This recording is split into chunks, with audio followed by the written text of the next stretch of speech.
இயேசு கிறிஸ்துவின் இனிய நாமத்தில் வாழ்த்துக்கள். இந்த நாளிலும் மத்தேயு எழுதின சுவிசேஷம் 20ஆம் அதிகாரம் 1ஆம் வசனத்திலிருந்து 16ஆம் வசனம் வரையிலும் நாம் தியானிக்கலாம். இதற்கு முந்தின அதிகாரத்தில் பேதுரு கூலிக்காக கெஞ்சுகிறது போல, எல்லாவற்றையும் விட்டு உம்மை நாங்கள் பின்பற்றினோமே, உமக்கு என்ன கிடைக்கும் என்று சொல்லி கேட்ட அந்த கேள்விக்கு ஆண்டவர் பதிலுரைத்துவிட்டு, முந்தினோர் அநேகர் பிந்தினோராயும் பிந்தினோர் அநேகர் முந்தினோராயும் இருப்பார்கள் என்று சொல்லி அந்த அதிகாரம் முடிவடைந்ததை நாம் பார்த்தோம். இங்கே ஆண்டவர் தேவ கிருபை மாறாதது என்பதற்கு ஒரு உவமையின் மூலமாக கற்றுக் கொடுத்து, இரண்டாவதாக முந்தினோர் அநேகர் பிந்தினோராக பிந்தினோர் அநேகர் முந்தினோராக இருப்பார்கள் என்கிற காரியத்தையும் அவர்களுக்கு போதித்ததை பார்க்கிறோம். அழைக்கப்பட்டவர்கள் அநேகர், தெரிந்து கொள்ளப்பட்டவர்களோ சிலர் என்று சொல்லி இந்த ஓமையை சொல்லி இதோடு கூட ஆண்டவர் முடிக்கிறதை நாம் பார்க்கிறோம். இங்கே பரலோக ராஜ்யம் வீட்டு எஜமானுடைய ஒரு மனுஷனுக்கு ஒப்பாயிருக்கிறது. இங்கே வீட்டு எஜமான் என்பது தேவனை குறிக்கிறது. அதே போல திராட்சை தோட்டத்துக்கு வேலையாட்கள் என்று சொல்வது உலகில் அவருடைய வேலையை செய்கிறதை குறிக்கக்கூடியதாக இருக்கிறது. எப்பொழுதுமே வேலை செய்கிறதற்காக ஆண்டவர் ஆட்களை தேடுகிறார் என்கிற காரியத்திலே இந்த ஓமை அந்த கருத்தை அழுத்தமாக சொல்லுகிறதை பார்க்கிறோம். வேலையாட்களுடன் நாளொன்றுக்கு ஒரு பணம் கூலி பேசி அவர்களை தன் திராட்சை தோட்டத்துக்கு அனுப்பினான். 3ஆம் மணி வேளையிலும் அவன் புறப்பட்டு போய் கடைத்தெருவிலே சும்மா நிற்கிற வேறு சிலரை கண்டு, 3ஆம் மணி என்பது நமக்கு 9 மணியை குறிக்கக்கூடியதாக இருக்கிறது. முதல்ல வந்துகிறவர்களுக்கு கூலியை பேசி ஒரு நாளைக்கு ஒரு பணம் என்று சொல்லி, டெனரையஸ் என்று சொல்லுகிற கிரேக்க வார்த்தை, ஒரு நாளுக்கான ஒரு ஸ்டாண்டர்ட் சேலரியை அவர்களுக்கு பேசி அவர்களை அங்கே வேலைக்கு அமர்த்துகிறதை பார்க்கிறோம். 3ஆம் மணி வேலையிலும் என்பது 9ஆம் மணி நேரத்திலே 9 மணியிலையும் அங்கே நீங்கள் போய் ஏன் கடைத்தெருவில் சும்மா நிற்கிறீங்க அப்படின்னு சொல்லி திராட்சை தோட்டத்துக்கு போங்க, நியாயமானபடி உங்களுக்கு கூலி கொடுப்பேன் என்றான். அவர்களும் போனார்கள். மறுபடியும் 6ஆம் 9ஆம் மணி வேளையிலும் அவன் போய் அப்படியே செய்தான் என்று சொல்லி பார்க்கிறோம். அதாவது 12 மணிக்கும் 3 மணிக்கும் போய் அப்படியே செய்தான். 11ஆவது மணி வேளையிலும் என்று சொன்னால் 5 மணி வேலை முடிகிறதற்கு இன்னும் 1 மணி நேரம்தான் இருக்குது. அந்த நேரத்திலும் போய் சும்மா நிற்கிற வேறு சிலரை கண்டு, நீங்களும் பகல் முழுவதும் இங்கே சும்மா நிற்கிறது என்ன என்று கேட்டான். அதற்கு அவர்கள், ஒருவனும் எங்களுக்கு வேலையிடவில்லை என்றார்கள். அவன் அவர்களை நோக்கி, நீங்களும் திராட்சை தோட்டத்துக்கு போங்கள், நியாயமானபடி கூலி பெற்றுக் கொள்ளுவீர்கள் என்றான் என்று சொல்லி நம்ம பார்க்கிறோம்.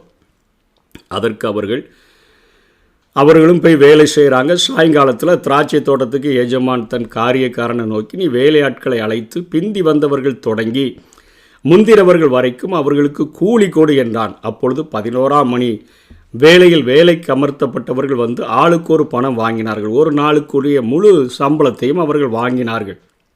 முந்தி அமர்த்தப்பட்டவர்கள் வந்து தங்களுக்கு அதிக கூலி கிடைக்கும் என்று எண்ணினார்கள். அவர்களும் ஆளுக்கு ஒவ்வொரு பணம் வாங்கினார்கள். வாங்கி கொண்டு வீட்டு எஜமானை நோக்கி, பிந்தி வந்தவர்களாகிய இவர்கள் 1 மணி நேரம் மாத்திரம் வேலை செய்தார்கள். பகலின் கஷ்டத்தையும் வெயிலின் உஷ்ணத்தையும் சகித்த எங்களுக்கு இவர்களை சமமாக்கினீரே என்று மொறுமொறுத்தார்கள். அவர்களில் ஒருவனுக்கு அவர் பிரயுத்தரமாக, சிநேகிதனே, நான் உனக்கு அநியாயம் செய்யவில்லை. நீ என்னிடத்தில் ஒரு பணத்துக்கு சம்பதிக்கவில்லையா? உன்னுடையதை நீ வாங்கி கொண்டு போ. உனக்கு கொடுத்தது போல பிந்தி வந்தவனாகி இவனுக்கும் கொடுப்பது என்னுடைய இஷ்டம். என்னுடையதை என் இஷ்டப்படி செய்ய எனக்கு அதிகாரம் இல்லையா? நான் தயாளனாய் இருக்கிறபடியால் நீ வன்கண்ணனாய் இருக்கலாமா என்றார். இவ்விதமாக என்று சொல்லி இந்த ஓமையை முடிக்கிறதை பார்க்கிறோம். இயேசு கிறிஸ்து இங்கே சொல்ல வந்த கருத்தானது 100க்கு 100 அது தேவ கிருபையை குறிக்கக்கூடியதாக இருக்கிறது. ஆனால் பவுல் அப்போஸ்தலன் கொரிந்து சபைக்கு அவர் எழுதும் பொழுது 3ஆம் அதிகாரத்தில் 10ஆம் வசனத்திலிருந்து 15ஆம் வசனம் வரையிலும் சொல்லுகிற காரியம் வேலையினுடைய தன்மையை குறிக்கக்கூடியதாக இருக்கிறது. ரெண்டையும் நாம் போட்டு குழப்பிக் கொள்ளக்கூடாது. எனக்கு அளிக்கப்பட்ட தேவ கிருபையின்படியே புத்தியுள்ள சிற்பாசாரியைப் போல அஸ்திபாரம் போட்டேன்.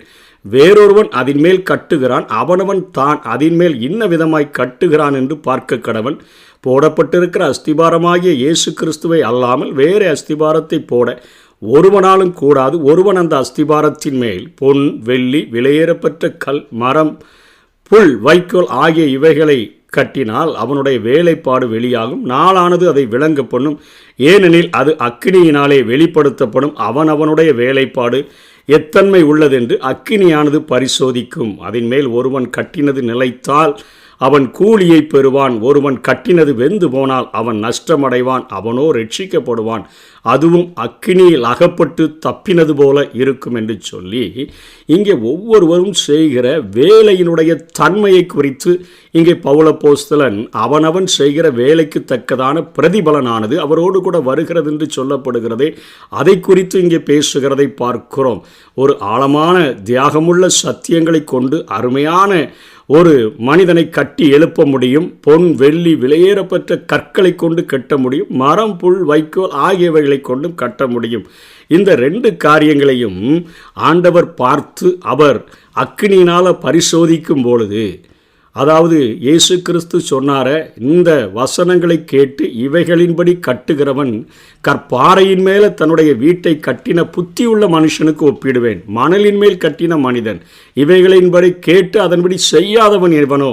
அதே போல செய்கிற கிரியைகள், அந்த காரியங்களை குறித்து நாம் போதிக்கிற அந்த போதனைகள் மனிதர்களை எப்படி உருவாக்குகிறதோ அதை கொண்டு நமக்கு கூலி கொடுக்கப்படும் என்கிற காரியத்தை குறித்து இங்கே பவுல் பேசுகிறார். ஆனால் இங்கே இயேசு சொல்லுகிற ஓமையில் அவர் முற்றிலும் தேவ கிருபை, தேவன் அழைத்த அழைப்புகளும் அவருடைய கிருபை வரங்களும் மாறாதவைகளே என்பதை உணர்த்துவிக்கும் வண்ணமாக இங்கே பேசுகிறதை பார்க்கிறோம். ஆகவே பிந்தினோர்களாக வந்தவர்களுக்கும் ஒரே கூலி கொடுக்கப்படுகிறது, முந்தி அழைக்கப்பட்டவர்களுக்கும் இங்கே ஒரே விதமான கூலி கொடுக்கப்படுகிறதை பார்க்கிறோம். தேவன் தன்னுடைய கிருபையை எவ்வித மாற்றமுமின்றி அவர் கொடுக்கக்கூடியவராக இருக்கிறார். வேலை எவ்வளவு செய்தோம் என்பது முக்கியமல்ல, தேவனுடைய கட்டளைகளுக்கு கீழ்ப்படிந்து எதை செய்கிறோம் என்பதே முக்கியமானதாக காணப்படுகிறது. அதே போல இங்கே முந்தினோர் என குறிப்பிடுவது நாம் யூதரை நாம் குறிக்கும்படியாக எடுத்துக்கொள்ளலாம். முந்தினோராகிய யூதர்களுக்கு ஆபிரகாமில் வாக்குத்தத்தமாக கிடைத்த கிருபையானது புறஜாதிகளுக்கு கிறிஸ்துவின் மூலமாக கிடைக்கக்கூடியதாக இருக்கிறது. இதனால் யூதர்கள் பொறாமைப்பட வேண்டிய அவசியமில்லை. பிந்தின புறஜாதியாருக்கும் கிருபையை அளித்தது தேவனுடைய தாராளமான பண்பை காட்டக்கூடியதாக இருக்கிறது. அது யூதரினுடைய தகுதியை குறைப்பதாக அவர்கள் எண்ணக்கூடாது. அதே போல முந்தினவர்களைப் போல பிந்தி வந்தவரும் தங்களுடைய உழைப்பை குறுகிய நேரத்தில் செய்ய முடியும். எஜமானை பொறுத்தவரை எவ்வளவு நேரம் வேலை செய்தார்கள் என்பதை விட எவ்வளவு வேலை செய்தார்கள், எப்படி கீழ்ப்படிந்து வேலை செய்தார்கள் என்பதே முக்கியமானதாக காணப்படுகிறது. அழைப்பு பிந்தியது வேலைக்காரனுடைய குற்றமல்ல, அவர்கள் வேலைக்காக காத்திருந்தனர். அழைப்பு கிடைத்த உடனே கூலியை பற்றி கூட பேசிக்கொண்டிராமல் புறப்பட்டு போனார்கள். முதலில் சென்றவர்களோ கூலி பேசித்தான், வேலையாட்களுடன் நாளொன்றுக்கு ஒரு பணம் கூலி பேசி என்று 2ஆம் வசனத்தில் பார்க்கிறோம். அவர்களை தன் திராட்சை தோட்டத்துக்கு அனுப்பினான் என்று சொல்லி எஜமானனும் கூலி பேசினபடியே கொடுத்தார், யாருக்கும் அநியாயம் செய்யவில்லை. தேவ கிருபையானது யாருக்கு எந்த நிலையிலான பதவிகளை கொடுக்க வேண்டுமென்று தீர்மானித்தாலும் அதை கேள்வி கேட்க யாருக்கும் தகுதி இல்லை. இன்றைக்கு சபைக்கு தேவன் கொடுத்திருக்கக்கூடிய முந்தினோர் அநேகர் பிந்தினோர் என்று பார்க்கிறோமே, சபைக்கு கொடுத்திருக்கக்கூடிய அந்த உன்னத பதவியானது நியாயப்பிரமாண யுக மக்கள் பொறாமைப்பட்டு பார்க்கிற அளவிற்கு அத்தனை ஒரு மேன்மையான காரியங்களை கொடுத்திருக்கிறார் என்றே சொல்ல வேண்டும். முந்தினோர் அநேகர் பிந்தினோராக, பிந்தினோர் அநேகர் முந்தினோராக இருக்கிறார்கள் என்று சொல்லுகிறதற்கு காரணம் என்ன? அங்கே ஆபிரகாமுக்கோ ஈசாக்குக்கோ யாக்கோபுக்கோ தாவீதுக்கோ தானியேலுக்கோ அல்லது சாலமோனுக்கோ தீர்க்கதரிசிகளுக்கோ கிடைக்காத ஒரு பெரிய ஸ்லாக்கியத்தை சபையின் மக்களாகிய நம்மை ஆண்டவர் மனவாட்டியாக கிறிஸ்துவினுடைய இருதயத்தில் இடம் பிடிக்கக்கூடியவர்களாக நம்மை அழைத்திருக்கிறார் என்பது எத்தனை ஒரு மேலான ஒரு ஸ்லாக்கியம். முந்தினோர் அநேகர் பிந்தினோராக, பிந்தினோர் அநேகர் முந்தினோராக இருக்கிறார்கள். ஏன் அப்படி? ரோமர் 11:11 இப்படி இருக்க விழுந்து போகும்படிக்கா இடறினார்கள் இஸ்ரவேலரை குறித்து எழுதுகிறார் என்று கேட்கிறேன். அப்படி அல்லவே, அவர்களுக்குள்ளே வைராக்கியத்தை எழுப்பத்தக்கதாக அவர்களுடைய தவறுதலினாலே புறஜாதிகளுக்கு ரட்சிப்பு கிடைத்தது. அதாவது ஒரு ஓட்டப்பந்தயத்தில் ஓடும் பொழுது முந்தி ஓடினவன் அங்கே ஒரு தடுக்கி விழுந்து அவன் கீழே விழுந்து விட்டார். அவன் எழுந்து ஓடுகிறதற்கு முன்பாக பிந்தி ஓடுகிறவன் ஓடிவிட்டால் அதற்காக முன்னாடி ஓடினவனை அவன் குறை சொல்ல முடியாது. அவன் எப்படியும் வைராக்கியத்தோடு எழும்பி ஓடத்தான் பிரயாசப்படுவான். அப்படி யூதர்கள் வைராக்கியத்தை அவர்களுக்குள்ளாக எழுப்பத்தக்கதாக அவர்களுடைய தவறுதலினாலே புறஜாதிகளுக்கு இப்படிப்பட்ட ரட்சிப்பு கிடைத்தது என்று பவுல் எழுதுகிறார். 1 பேதுரு 1:10-12 வரையிலும் உங்களுக்கு உண்டான கிருபையை குறித்து தீர்க்க தரிசனம் சொன்ன தீர்க்கதரிசிகள் இந்த ரட்சிப்பை குறித்து கருத்தாய் ஆராய்ந்து பரிசோதனை பண்ணினார்கள். அதாவது சபையாகிய மணவாட்டியாக ஆண்டவர் மாற்றும்படியாக வந்தாரே, அந்த காரியத்தை குறித்து பரிசோதனை பண்ணினார்கள். தங்களில் உள்ள கிறிஸ்துவின் ஆவியானவர் கிறிஸ்துவுக்கு உண்டாகிற பாடுகள், அதற்கு பின்வருகிற மகிமை, இவைகளை முன்னறிவித்த போது இன்ன காலத்தை குறித்தார் என்பதையும் அந்த காலத்தின் விசேஷம் இன்னதென்பதையும் ஆராய்ந்தார்கள். தங்கள் நிமித்தம் அல்ல, நமது நிமித்தமே இவைகளை தெரிவித்தார்கள் என்று அவர்களுக்கு வெளியாக்கப்பட்டது. பரலோகத்திலிருந்து அனுப்பப்பட்ட பரிசுத்த ஆவியினாலே உங்களுக்கு சுவிசேஷத்தை பிரசங்கித்தவர்களை கொண்டு இவைகள் இப்பொழுது உங்களுக்கு அறிவிக்கப்பட்டு வருகிறது. இவைகளை உற்று பார்க்க தேவதூதரும் ஆசையாயிருக்கிறார்கள். இன்றைக்கு நமக்கு அழைக்கப்பட்டிருக்கிற, நமக்கு கொடுக்கப்பட்டிருக்கிற கிருபை அத்தனை மேலானது. கிறிஸ்துவோடு கூட, மணவாளனாகிய கிறிஸ்துவோடு கூட மத்திய ஆகாயத்தில் அவர் வெளிப்படும் பொழுது கரையற்றவர்களாக, குற்றமற்றவர்களாக, மாசற்றவர்களாக, பழுதற்றவர்களாக ஒரு மணவாட்டியாக, சபையாக நாம் எடுத்துக்கொள்ளப்பட்டு என்றென்றைக்கும் அவரோடு கூட வாழுகிற ஒரு மகா பெரிய பாக்கியத்தை பெற்றிருக்கிறோம். முந்தினோர் அநேகர் பிந்தினோராயும், பிந்தினோர் அநேகர் முந்தினோராயும் அவர்கள் இருப்பார்கள். அழைக்கப்பட்டவர்களோ அநேகர், தெரிந்து கொள்ளப்பட்டவர்களோ சிலர் என்று சொன்னாரே, அந்த சிலரில் நாம் பாக்கியத்தை பெற்று அவருக்கென்று வாழ்கிறதற்கு பிரயாசப்படுவோம். கர்த்தர் தாமே நம்மை ஆசீர்வதிப்பாராக. ஆமென். உள்ளமெல்லாம் உருகுதையோ உத்தமனை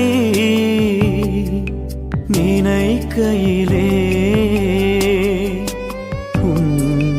உண்மையெல்லாம் வேறே தெய்வம் உண்மையா இங்கில்லையே. கள்ளன் என்று தள்ளிடாமல் அள்ளி என்னை ஆனைக்கவா சொல்லடங்கா நேசத்தாலே சொந்தமாக்கி கொண்டு